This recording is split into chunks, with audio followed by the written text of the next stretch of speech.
Cutting out the rot, understanding English idioms. Hello, everyone. Welcome to our English language learning series. Today, we're going to delve into a fascinating phrase, cut out the rot.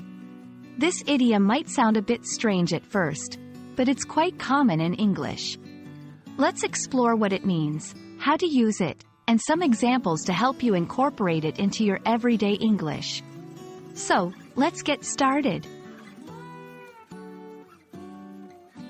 Cut out the rot is an idiom that essentially means removing the bad parts from something to prevent them from affecting the good parts. Originally, this phrase comes from the literal action of cutting rotten parts out of fruit or wood to prevent the spread of decay. In everyday language, it's used metaphorically to suggest removing or eliminating negative or harmful elements from a group, organization, situation, or even personal life. When using cut out the rot, it's important to understand the context. This phrase is often used in situations where decisive action is needed to remove something harmful or negative. It can be applied in various contexts, from business and politics to personal relationships and self-improvement. 1. In business, the new CEO is determined to cut out the rot in the company to improve efficiency. 2. In politics, the government has launched a campaign to cut out the rot of corruption. 3. In personal development, I'm trying to cut out the rot in my life by avoiding negative influences.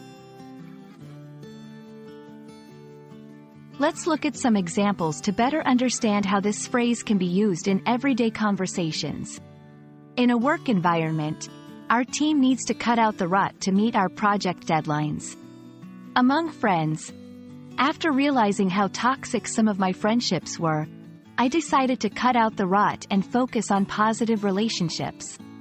In self-reflection, it's time for me to cut out the rot in my habits if I want to achieve my goals. Like many idioms, cut out the rot can have variations that carry a similar meaning. Phrases like, remove the bad apples, weed out the negatives, or eliminate the harmful elements, convey a similar idea of getting rid of detrimental components in a situation or group. And that's a wrap on Cut Out the Rot. Remember, idioms are a fun and interesting part of learning English, adding color and depth to the language. We hope this video helps you understand and use cut out the rot confidently in your conversations. Keep practicing, and don't forget to cut out the rot in your English learning journey. Focus on the positive and useful aspects. See you in our next video.